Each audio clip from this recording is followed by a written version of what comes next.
Every year in the US, more than 30% of adults aged 65 and older fall. Falls are the leading cause of death in this age group, and they're also the most common cause of non-fatal injuries and hospital admissions in people aged 65 and older.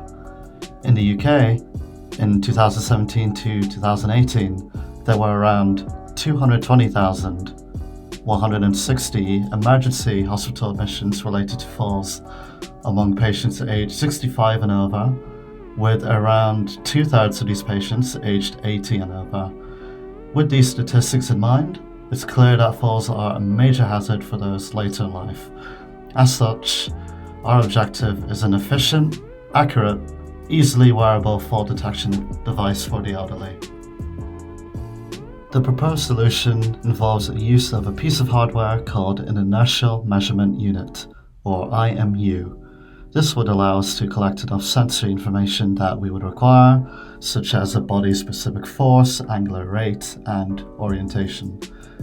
We aim to combine the IMU with a hologram dash, which is a cellular development kit that would send movement data to the cloud, which would, with the aid of machine learning, analyze whether a fall has occurred.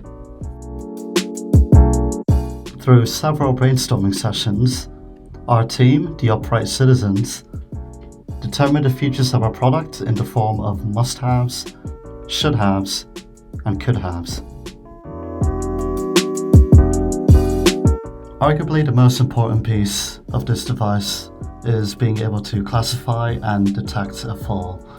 This would involve the use of the IMU mentioned earlier to collect data, and in the cloud we would require AWS technologies such as EMR for storing data, IoT events for detection of movement events, and Lambda for responding to these movement events. It is of course important to accurately determine the user's location if the worst should happen. An extension could be to use this data to highlight areas of risk in public spaces. Using the hologram dash, the device would need to be able to contact authorities with the necessary details, such as a summary of the recorded fall and the amount of time the user was detected immobile after the fall. In order to reduce the number of false positives, it may help to, over time, have the device learn what a fall actually is. This can be achieved through the use of some sort of machine learning capability on AWS, and should ultimately lead to the authorities only being called when there's absolutely a reason to.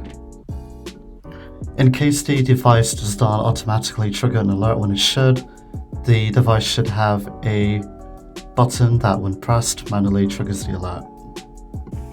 Ultimately, the device should be easy to use and easy to understand. As such, any sort of, for example, button should be kept to an absolute minimum.